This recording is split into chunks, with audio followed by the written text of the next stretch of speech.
So, you guys know Doom, right?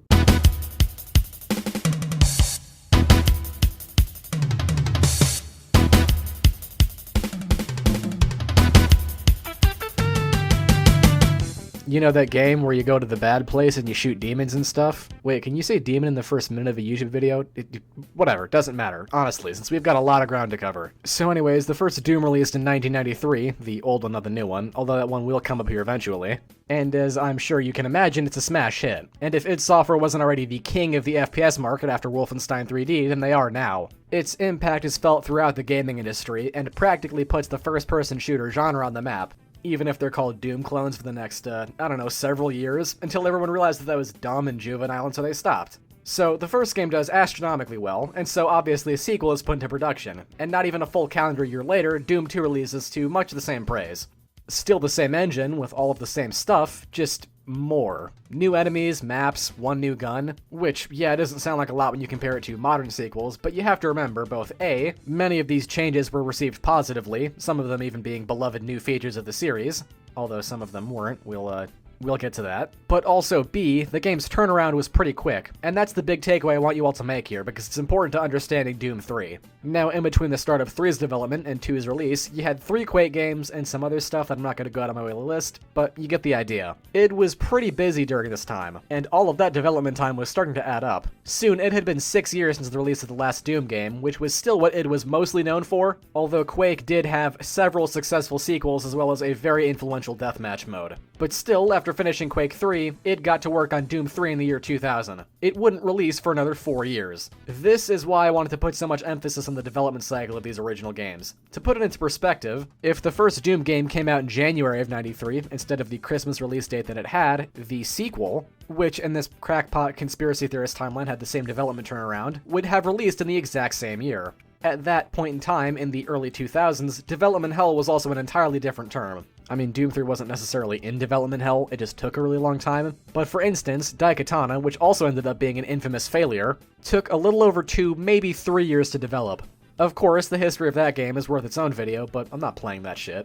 Not today, at least. So anyways, Doom 3 takes forever to come out. A full 2 years before release, a tech demo was revealed. And graphically, at least, I mean, it was just fucking crazy. I mean, just look at those shadows! Sure, Half-Life 2 would release the same year, and generally the graphics in that game do stand up better in all aspects, except the lighting. That was one of the major selling points, even for the time. And again, even now, 20 years later, the lighting in this game is pretty damn impressive. Some modern games don't even do lighting this well. The entire game has the vibe to it that I just haven't seen anywhere else either, although I'm getting a little ahead of myself here. Anyways, the game would release in August of '04 and did admirably well, at least. Hindsight being 2020, it's easy to see why it's not as fondly remembered as its older brothers. Sure, it's a great and fun game in its own right, but 3 is so different to the point where it's polarizing at times. A lot of times, actually. It feels like it can belong to its own franchise. And this polarizing reception was in no small part responsible for Doom getting shelved as a franchise for a while. But obviously that hasn't stopped it from coming back and kicking ass again. It only took 12 years in Bethesda bringing it back from the dead. Hell, Doom 4 is one of the few modern things tied to Bethesda that I can point to and say is genuinely good, even fantastic at times. And one of the other things on that list is, would you believe it or not, another Doom game? And I know I'm kind of making out Doom 3 to be the ugly duckling of the franchise, and, well, it kind of is. But I mean, it's not a bad Doom game. Really, there aren't any bad Doom games. Anyways, I think I've rambled on for long enough now. I should probably start playing the game. We are playing the original release on Steam, as one should, with a widescreen patch and an FOV that makes it palatable for human audiences in 2024. A high FOV can kind of break some things, but it's whatever. But other than that, the game still plays pretty well. Honestly, not the worst optimization I've seen from 2004. It's capped at 60 FPS, which only ended up being a problem in a handful of areas, although that could also be due to the fact that I'm playing it on the highest game settings, Ultra to be specific. When you set your game to Ultra, it warns you that you need a beefy rig to run such settings on, which is cute because my PC, which may be a year behind current tech, and even then it's still like 10 times more powerful than something that would have been beefy enough to run this back in 2004. Either way, let's just get into it. We'll be playing on the Veteran skill, the equivalent to Ultra Violence in the original games, and even though it's not even nearly as hard, actually, you know what, it's not even remotely hard, it's the easiest game in the series by a long shot. I've only played this game a number of times, a small number of times that is, and I never really felt the need to do it on Veteran, so this will be a new experience for me. For better or worse, we'll just have to wait and see. Alright, let's dim the lights, get into the middle child, the black sheep, the spookiest of Doom games, Doom 3.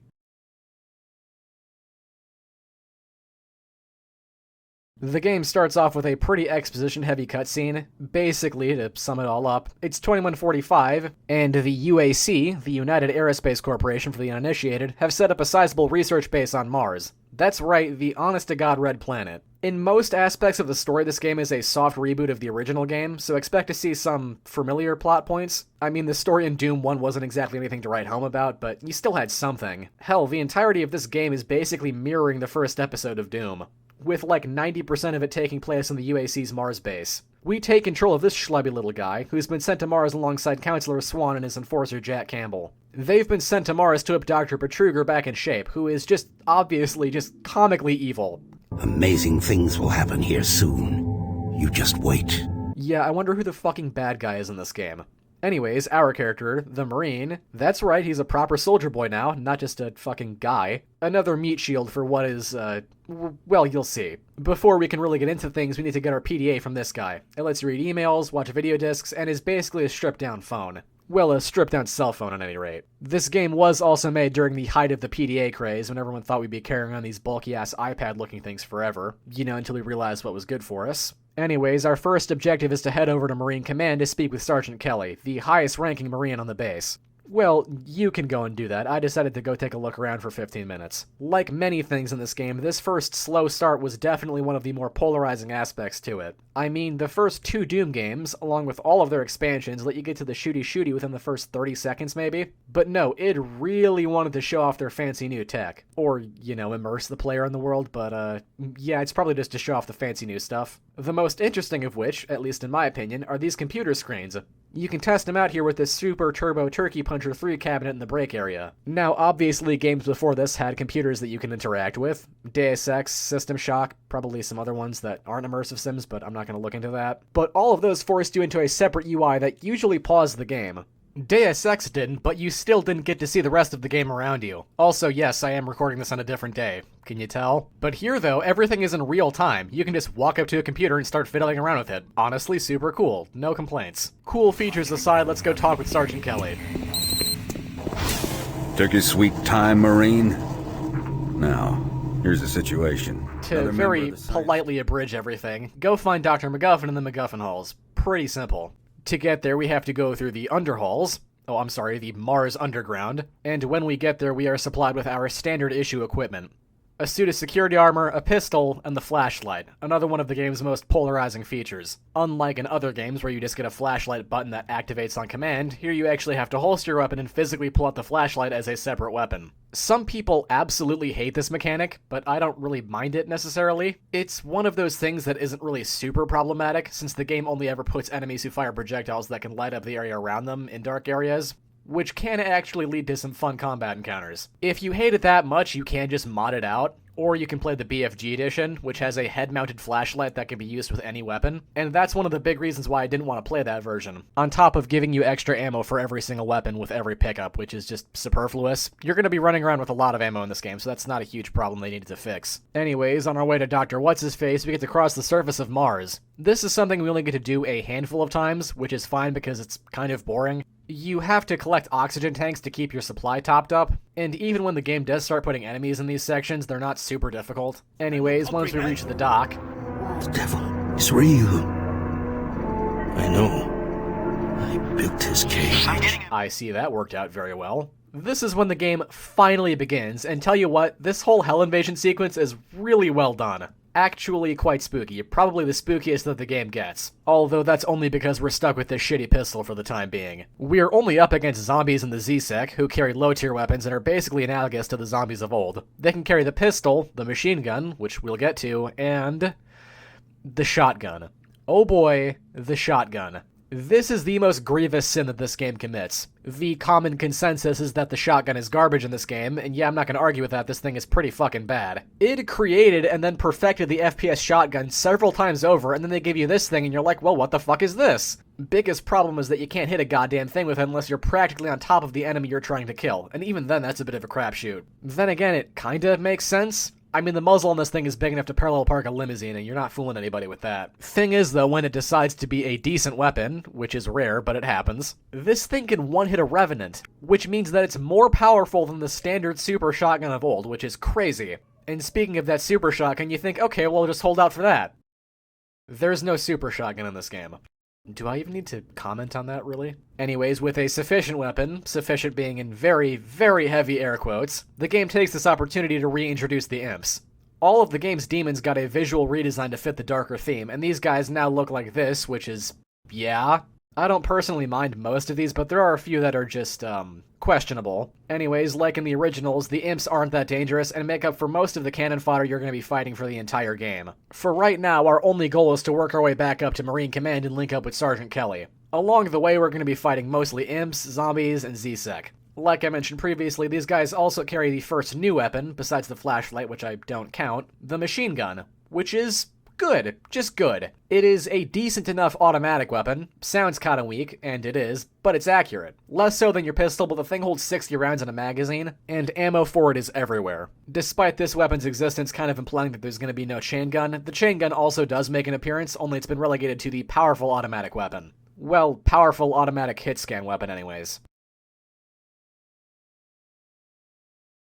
Once we've looped back through the underground and made it back to Mars City, we can begin making our way back to Marine Command. You may have noticed that I've been picking up PDAs occasionally, and that's tied to a mechanic that permeates throughout the entire game. You see, sometimes you can come across these locked supply cabinets that need a 3-digit code, which are usually found on these PDAs, either in emails or audio logs. They can give you all kinds of good stuff, so it's a good idea to keep your eyes peeled for PDAs. Even then, though, like I mentioned, this game is easy as hell, so you won't be needing many of these things. In fact, the gameplay can get kind of boring after a while, at least early on. For 90% of the game, you're fighting the same 4 or 5 demons with the same 4 or 5 weapons. The real challenge here is, well, staying awake. But cracking open these cabinets is one of the few diversions that the game offers you, so you'll likely be doing these out of desperation for something unique rather than needing supplies. Occasionally you'll also need PDAs to progress too, as the doors will be locked with a security clearance that you don't have, so you'll need to go down another path in the level, you know, the only other path in the levels. Yeah, this game is just aggressively linear. Still though, gameplay loop is mostly shooting demons, finding PDAs or sometimes keycards, unlocking supply cabinets or armories with keypads. You get the idea, it's not bad, it's just kinda boring.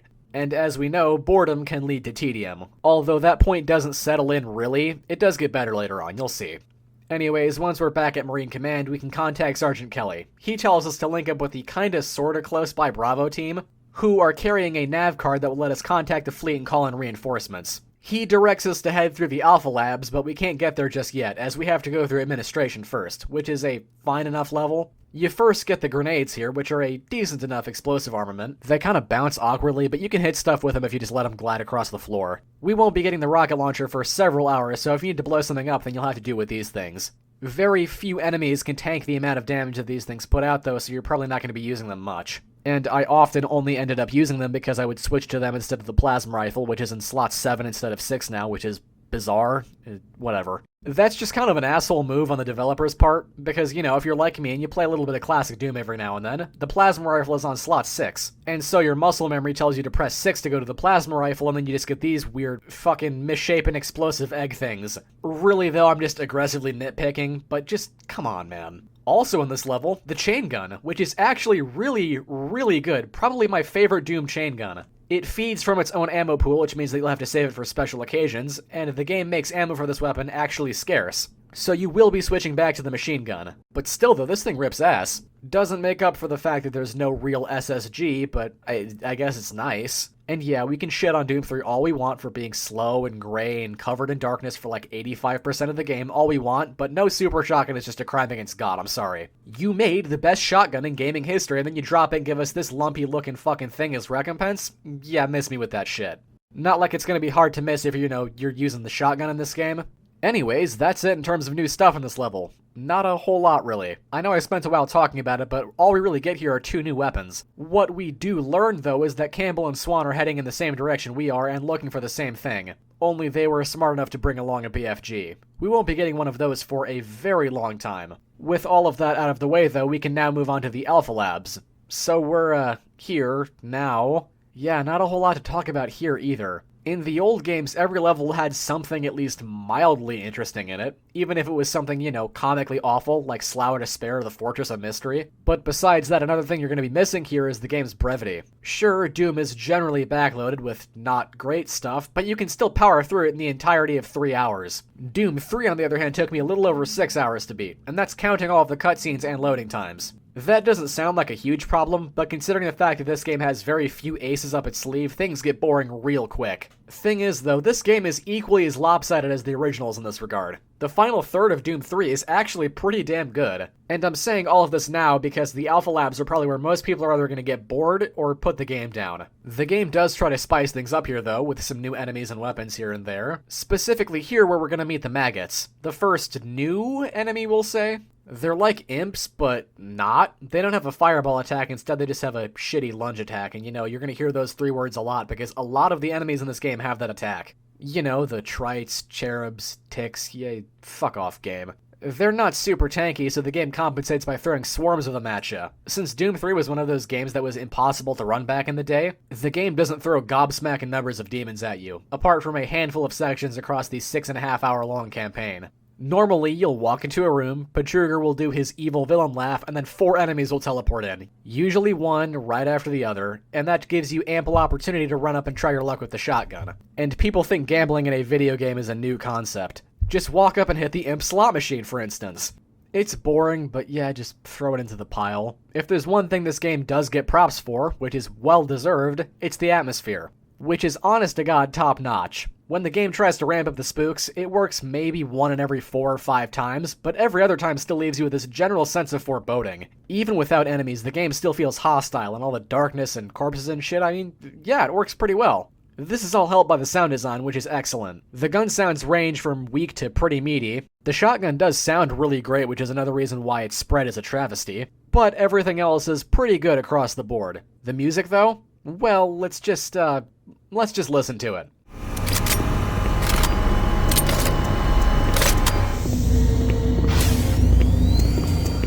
Yeah, that's right, there isn't any. Well, there is, just mostly diegetic ambience. There is one standout track, though. That theme song, just, that is good shit.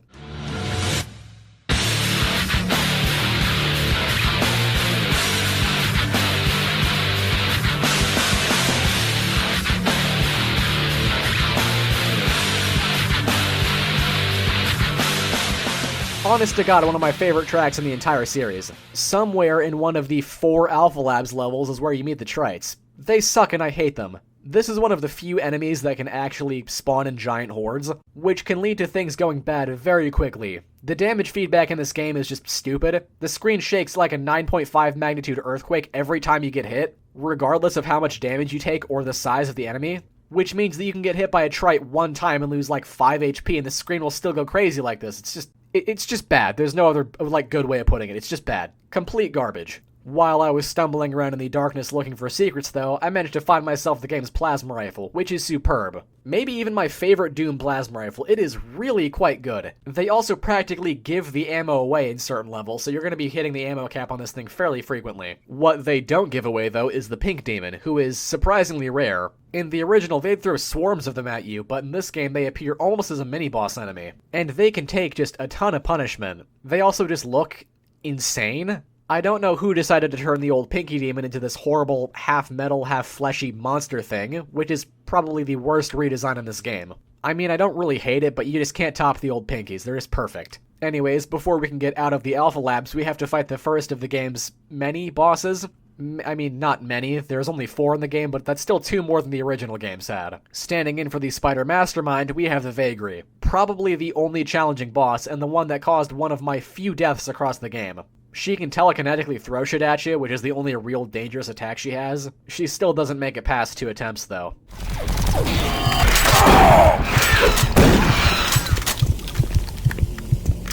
Alright, time to go back to work.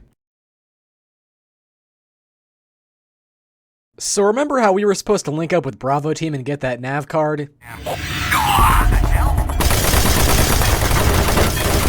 Yeah, that kinda fell through. This mook is also nice enough to shoot this inexplicably important pipe, which causes a chain reaction that'll destroy the whole base if we don't haul ass over to the reactor and fix it, so yeah, that's nice. Thankfully, we're already en route to the Emperor plant, since we have to go through there to reach the Delta Labs. So I guess it wouldn't kill us to stop and take care of this little issue. This is when the game starts to, well, let me rephrase that, attempts to heat up. Primarily because it introduces my third least favorite enemy in the game, the Lost Soul.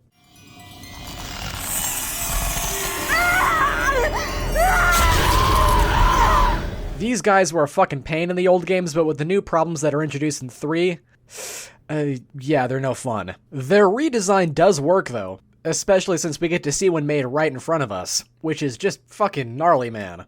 I do wish I got to keep the spine as like a little tail thing, that would have been cool though. Best thing you can do is hit him with the machine gun, even though, you know, they should be good shotgun fodder, but, you know, since the shotgun is garbage, you can't really do that. Anyways, I'm gonna be honest with you here, this level is kinda boring, so I'll skip to the end when we finally reach the reactor core, and we can press the magic button that fixes the problem. So that's nice. Now we're on to communications, where Bravo Team was. Wait, why was this random pipe connected to some important system halfway across the base? You know what, I don't care. I'm certainly not getting paid enough for this shit. Early on in this level, you'll also be able to get the chainsaw. It's decent, but get a good look at it now because after this I don't use it a single time. Also, don't use it on pinkies now. I know you could do that in the original games to a pretty great effect, but sometimes that just gets you killed now. This is also the first level where we meet the Cacodemon. He's a pushover. I mean, he wasn't super dangerous in the old games, but now he is just a joke. Less tanky too, although that is for the better. Best you can do is chain gun him, since they're so big and slow you can't possibly miss. Also introduced in the comm center are the Wraiths, who are, yet again, a joke. They're melee-only guys who can teleport around sometimes, but they only ever teleport across the same room half the time, so you can just run over and shotgun them the frame they teleport in. There's also the Berserk power-up, making its first of only 2 appearances in this game. In the original games, these lasted until the end of the level, but since this game is, realistic... Okay, sure, we'll go with realistic. Since the game is realistic, it's a timed power-up now. It is still fun when you get your hands on one, even if it only happens twice, like I said. Does make up for the punching being garbage. It's here where we finally reach the decimated Bravo team, one of which is still inexplicably alive somehow. He gives us the nav card and tells us... Alright, never mind then. Later on, we can use this card to alert the fleet. Or don't, the choice is yours. Swan gets on the phone and tells us that we really shouldn't do that since we need to keep this whole thing under wraps. Honestly, a smart move, and that's what I end up doing. Sergeant Kelly is pissed, but it doesn't matter. Honestly, the story in this game is so dry that I basically checked out about halfway through. Anyways, moving on. The recycling plant. The closest thing this game has to a sewer level, and it's fine. Right off the bat, we're up against another returning foe, the Revenant. One of the few demons who didn't get nerfed in the transition to dark and gritty. He still isn't that tough. Pro tip, shoot him in the face with the plasma rifle. Just do it. You can destroy his missiles, and plasma rifle bolts are the best way to do that since their hitbox is so big. It's also around this time when the game finally gives you the rocket launcher, and you know what? It's not half bad. It holds 5 in a magazine, and you can deal with most if not every common enemy in the game with a few shots. Rockets are rare at the moment, so it's best to use it for special occasions. I'm just speculating here though, I rarely, if ever, use the rocket launcher. It's in slot 8, I mean, just why? This meant I would have to fumble halfway across the keyboard to use the damn thing. And why would I do that when I have a perfectly good shotgun in slot 3? Oh wait, that's right, you fucking don't. You know what, this game is garbage. 0 out of 10. I did, however, get some use out of it in the first encounter with the Mancubus. These guys are actually more dangerous than their original counterparts, almost treated as mini-bosses. They only appear here and in one other area of the game, and they can tank a lot of punishment. 5 direct hits from the rocket launcher, and the thing only holds 5 in a magazine. Aiding them in this fight are... the worst enemy in the game. The Cherubs. My god, the Cherubs. If you thought pain elementals were bad, these guys are somehow worse. They are just... imagine a trite with more health and a farther reaching shitty lunge attack, and yeah, that's these guys.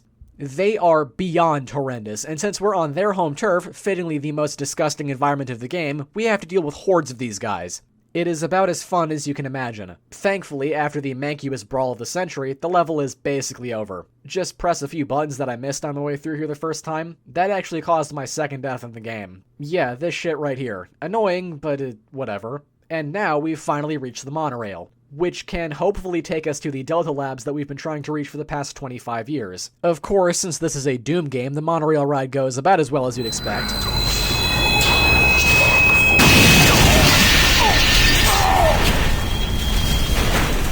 But the Delta Labs? This is when I think the game finally starts to pick up the pace, and for the better, actually. For the last few hours, we've been getting drip-fed all of the game's weapons and enemies, with the exception of a few which we'll be getting to shortly. Now it's just you versus the demons, and it's actually kind of fun. This is where you're going to start encountering the commandos more heavily, too. Yeah, you remember them? Nice guys, right? Anyways, there's two variants, the Tentacle Goons and the Chain Gunners. They are both high-priority targets. The Tentacle ones are by far and away the worst, though, since they have basically a hit scan attack. I know you can duck under it, but I didn't do that like 90% of the time, so I'm still gonna complain about it. You get to see Betruger make one of them in a cutscene, and yeah, that's right, he's still poking around, being generally evil. We never actually get to see him face to face in this game, all he does is talk at you from across the base. Anyways, our main goal now is to get to Hell. We're going there to get some artifact that we'll talk about later once we actually, get it. But yeah, now we're taking the fight to them. This guy tells us that we have to go and fetch some kind of MacGuffin so we can power the portal. You don't need his help per se. In fact, you don't need anybody else to beat the game. There are plenty of survivors poking around the base, and you can kill all of them. Something that Half-Life 2 would rob the player of doing 3 months later.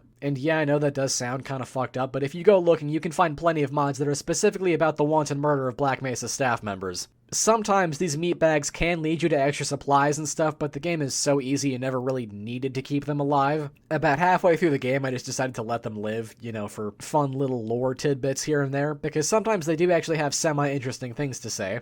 Frankly, everything surrounding the story is what makes the story even remotely palatable. Wait, what was I talking about? Oh yeah, the BFG.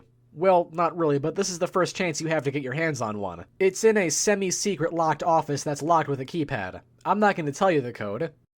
Okay, well, I will. It's 9:31, so grab your prize and go nuts. It's a little bit more streamlined in this game, which really isn't surprising considering the jank-ass nature of the old one. Since it uses a unique ammo pool, the best thing you can do is save it for big boys, like the penultimate returning demon, the Archvile. He is a joke. Since you get a BFG before you have to face a single one. Okay, well, they are a little dangerous with this line fire attack thing that I rarely ever see. That's because, they get the BFG or the final weapon, which we'll talk about in a bit. They also summon monsters now. Since, there aren't any enemy corpses, everything just kind of turns into dust. Throw them in the pile. Once we've gotten the teleporters back online and we've arrived at the main teleporter, we get to meet the most dangerous enemy in the game, the Hell Knight. And yes, I know the game frames this like the ending of Episode 1 with the Barons, but these guys are actually Hell Knights. I don't know why, it seems that they were obviously going for a Doom 1 style remake with this scene, and a lot of the game up until this point, but it doesn't matter. You can charge up the BFG and use all 4 shots in its magazine, so let's just go to town here.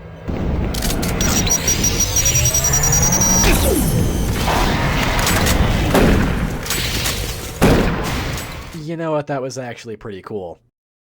Let's go to hell. This is the best part of the entire game.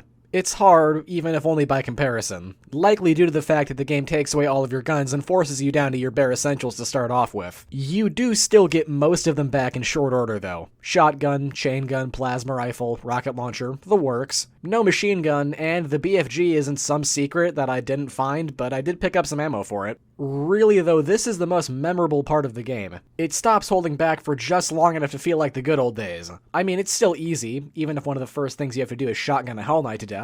At least he's a big target. But there are still plenty of these guys roaming around, alongside the Mancubi, Imps, Cacodemons, and probably some others too, but those 4 do come to mind first. Oh, and the Cherubs, yeah, fuck them. The reason we're here is to get our hands on a very special MacGuffin, the Soul Cube. It's basically an artifact that can do some vaguely helpful stuff that can end the demon invasion and save mankind or something. I don't know what I can say here. It's still kind of boring, the story, so let's just move on. One thing that I want to mention here is the atmosphere, which is exceptional, even better than on Mars. The lighter, more colorful interpretation of hell is practically quaint in comparison.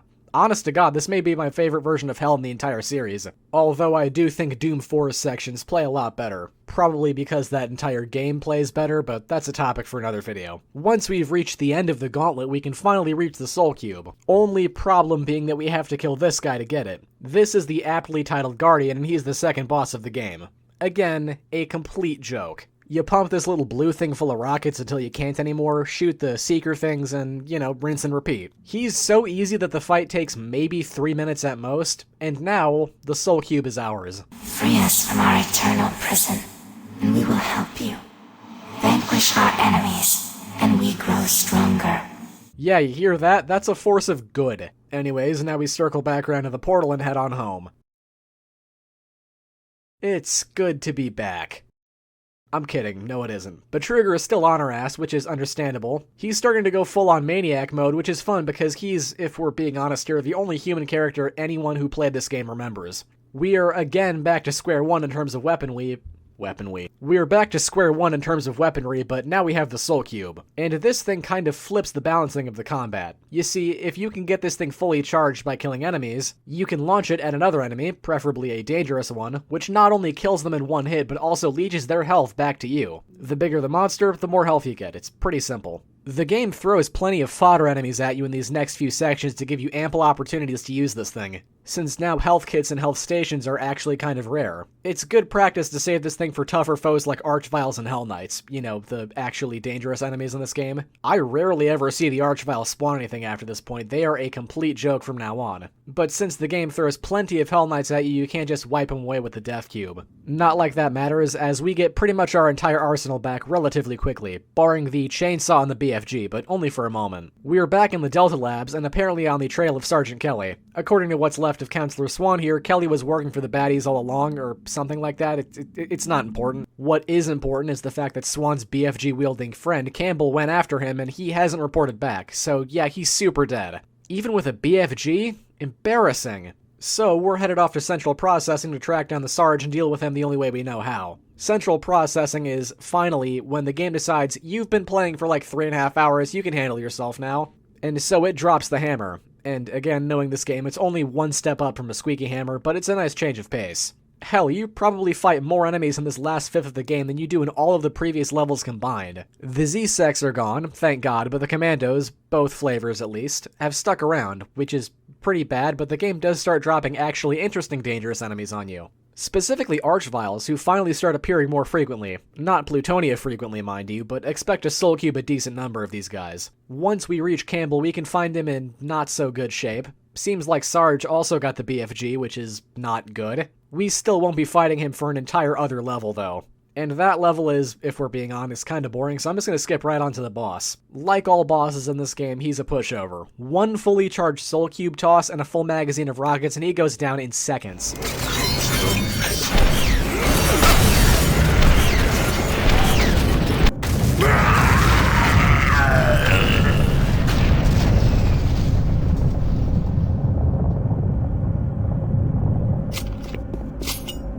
Yeah, I think I'll be taking that back. And now, with all of the game's weapons, we can begin heading for the excavation site beneath the base, where all of the Hell invasion shit is coming from, it seems. This right here is the second best part of the game besides Hell, mainly because it just throws hordes of monsters at you at this point. Well, hordes of monsters for Doom 3 at least. They even pull some mean traps on you here and there, like this one where you exit the elevator at the beginning of the second cavern-esque map, and then the game spawns 2 Hell Knights and an Archvile. That's very John Romero-esque, and the fact that it's fucking bullshit and there's no way in hell that a new player could have possibly predicted it. I've played this game all the way through before, and I still died to that shit. Other than that, the game still remains fairly easy. The Commandos are pretty rare now. The first cavern area is the last place in the game where you're going to even see one. And really, from here on out, it's just going to be mostly projectile-based demons or fodder enemies. Our only goal now is to close the Hell portal, and to do that we need to take down the final boss. We've already had our Spider Mastermind stand-in, so now we get the Cyber Demon, who is the objectively cooler Doom boss. And he is really tall. I think this is the biggest he ever gets in the entire series, even larger than his appearance in 2016 where he was massive. The fight itself, though, pushover. A complete pushover. You don't even have to shoot him directly. No, the actual way you kill him is by hitting him with the Soul Cube, killing the low-tier enemies to crawl out of the Hellmouth, and just... it's just fucking boring. You don't even get to shoot the big guy, you just get to fight imps and maggots. At the very least, they could have spawned in some more dangerous enemies, like Mancubi or Hell Knights or something, but no, you're fighting pretty much fodder enemies. Hit him 4 times, and then he just kinda goes down, and then that's it, the game is basically over. We're transported back to the Mars base, where the search team finds us, alive, and no worse for wear at that. Oh yeah, and Betruger is still around. He's just, this thing. Seems like he kinda got a bit of a raw deal to me, but whatever. Overall, though, I'd say I enjoyed my time with Doom 3. Despite its black sheep status, it is more than worthy of sitting at the big kid table with the rest of his brothers. While it is a different take that didn't catch on, even if the game did get an expansion pack. Wait, fuck, now I have to talk about that, don't I? Doom 3 Resurrection of Evil was developed by Nerve Software and released in 2005, almost a year after the release of the original. Nerve Software, not unlike many a small but talented studio, was gobbled up by Activision and sent to the Call of Duty mines where they remain to this day.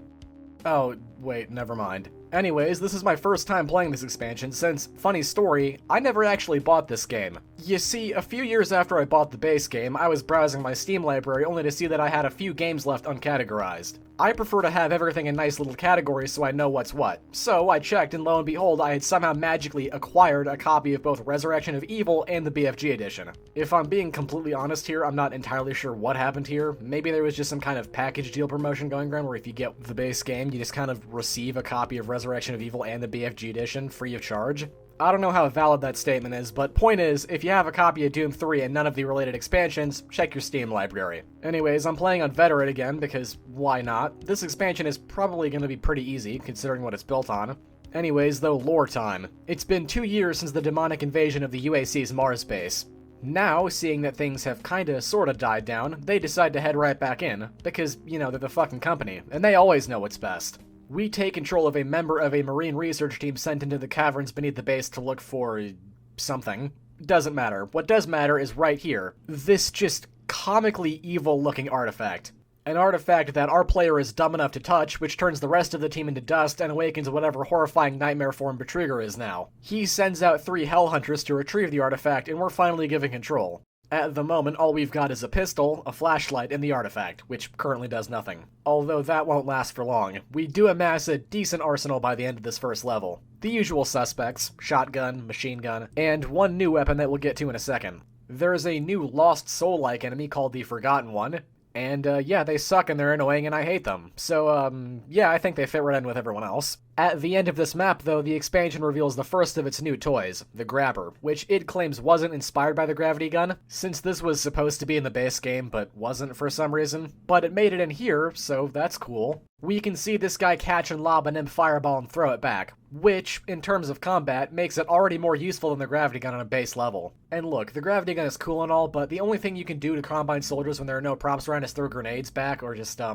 don't know, switch to a different weapon. Frankly, if we're being honest, the combat in that game is just kinda garbage, but that's a topic for a different video. Anyways, for this reason, the game doesn't give you an armory's worth of ammunition for this next level. The Grabber also has the added ability of being able to just pick up and chuck smaller enemies, allowing for an easy instant kill. That doesn't make the Trites or the Cherubs any less annoying, but it does help. The next few levels are still set in the ruins, and it introduces us to this expansion's most common enemy, the Vulgar.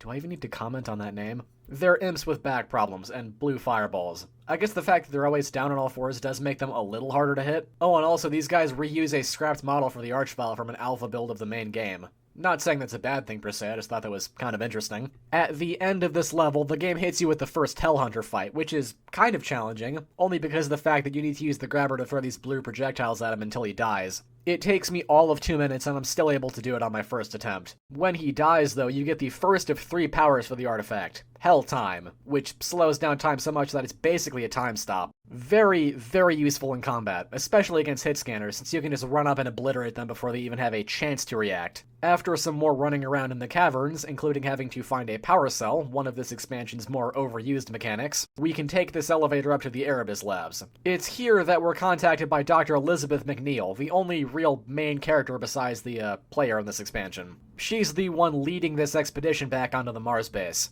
Basically, she wants us to go and collect the Primitive, some vaguely helpful artifact that can help us solve this whole second demon invasion problem. To do that, though, we have to clear through the labs where we can find the final new weapon of this expansion. And let me tell you, they saved the best for last. Yup.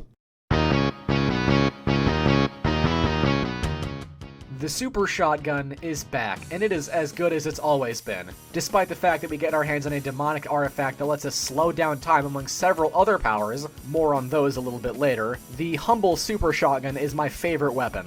Then again, calling the Super Shotgun humble is, well, it's a little disingenuous. For those not in the know, the SSG of the old games was easily the MVP of the arsenal, only being surpassed in infamy by the Big Fucking Gun 9000, and it was basically your primary weapon for most of the second game, thus making it easy to see why people were disappointed when the hotly anticipated third installment didn't have one.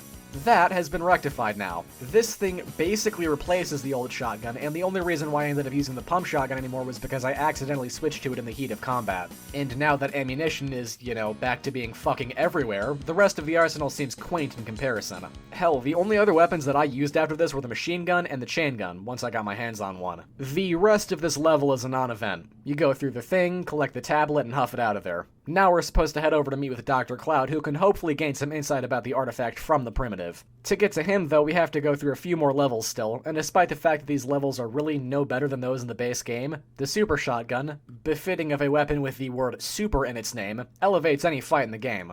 And combining it with the artifact's Helltime ability, you can basically just run through like a madman, as long as you can keep the thing fed with the souls of the dead.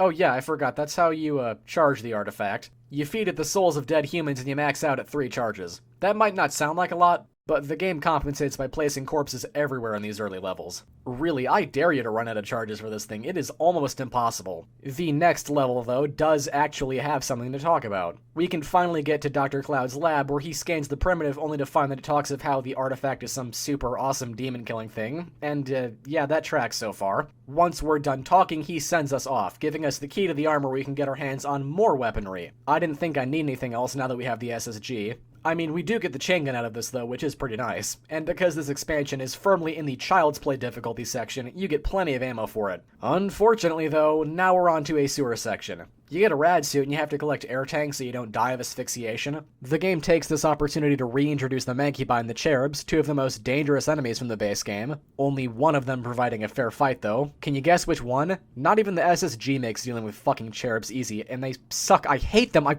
fucking hate them! After the sewer section, though, this level is basically over. In the next map, we're reintroduced to the Cacodemons and Revenants, which is, yeah, that's something. Let's kill the second Hellhunter. He, and I really don't want to sound like a broken record here, is a pushover. Just a complete joke. He runs around like a headless chicken and all you have to do is shoot him in his exposed heart a few dozen times, something made easier by activating Helltime. And when he dies, we get the second of the game's new powers, Berserk. And you might think, oh, it's a temporary Berserk power-up, that's kinda neat. But really, this thing is actually just triple damage on command. Because I guess quad damage was old hat? I don't know. This is all on top of boosting your melee damage tenfold. All of your ranged attacks also get their damage significantly boosted. So say goodbye to that difficulty because it is on its way out. Anyways, now we've reached the Phobos labs where Dr. McNeil tasks us with activating the teleporter to the Delta labs. As you can imagine, this doesn't work and now we have to go do some other shit? I don't know. The story here is even more dry in the original game. Really, the only thing that you need to know about this level is that the Pinkies and the Hell Knights are back, but so are the rocket launcher and the plasma rifle. Again, nice additions to our arsenal, but, we have the true king of weaponry here, so there's no point in even using them. Not even the plasma rifle can compare, and that thing was probably the best weapon in the original game. In the next level, we can reach Dr. McNeil and speak with her in person. Well, not speak with her, but you get the idea. Also, I lied because you don't do that first. Instead, we have to kill the Bruiser, which is the final new enemy introduced in this expansion. The wiki claims it to be the most powerful non-boss enemy in the entirety of Doom 3, and maybe it would be if the game didn't give me a portable Berserk 1 level prior. Anyways, Dr. McNeil wants us to start up the teleporter to the Delta Lab so we can go and, kill the big bad in hell again, because creating an original story is hard. Again, though, I am really heavily abridging here, but you get the idea. The game just needs a reason for us to go around the Phobos labs and kill a bunch of stuff, including killing the final Hellhunter, which is actually kind of an involved fight. Well, in comparison to the other two at least. It's still just mostly shoot at it until it dies, but you actually kill him by destroying these 3 power cells. Weird, but okay. The fight really isn't that hard though, it's just more running around and doing stuff. You have infinite stamina like all the other fights, and this bottom area is filled to the brim with charges for the artifact. So yeah, he really did not stand a chance. At this point, very few enemies in the game do. Even the Hell Knights and the Mancubi. So what could the game possibly give you to make you even more overpowered? Oh.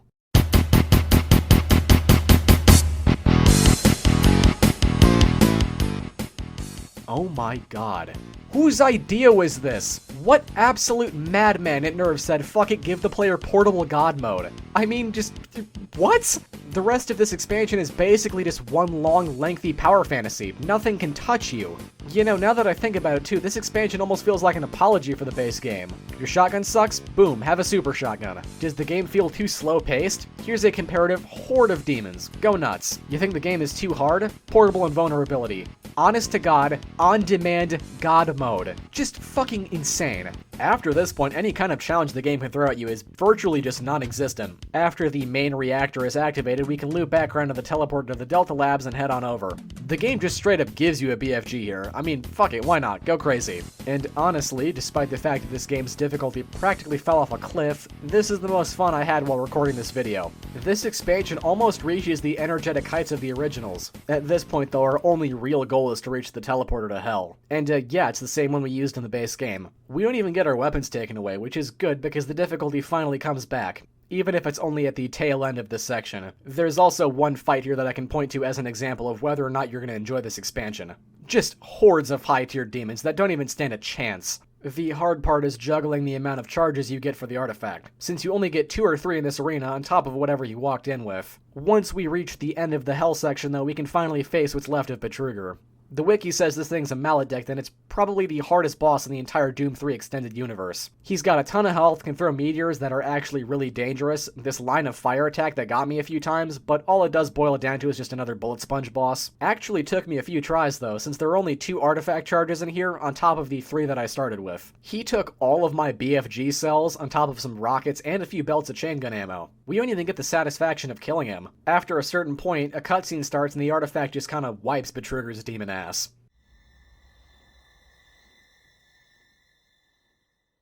Marine? Marine, welcome home. Okay, but we're like super dead, right? Right. Anyways, that's Resurrection of Evil. Not a bad little expansion. Its balancing is all over the place, with a massive drop in difficulty followed by a huge spike for the final boss. But I'd still say it's worth playing if you have a copy lying around in your Steam library collecting dust. Oh, and no, I'm not covering the Lost mission. I'm not playing the BFG edition. Yeah, fuck that. Still though, Resurrection of Evil, not half bad. Not as good as Plutonia, mind you, but then again, very few commercial Doom expansions can be. And honestly, while time may have not been the kindest to Doom 3, it is still more than worthy of being labeled a Doom game, along with its expansion packs. Anyways, though, that's it for me. Now go out and enjoy what's left of the spookiest day of the year or whatever.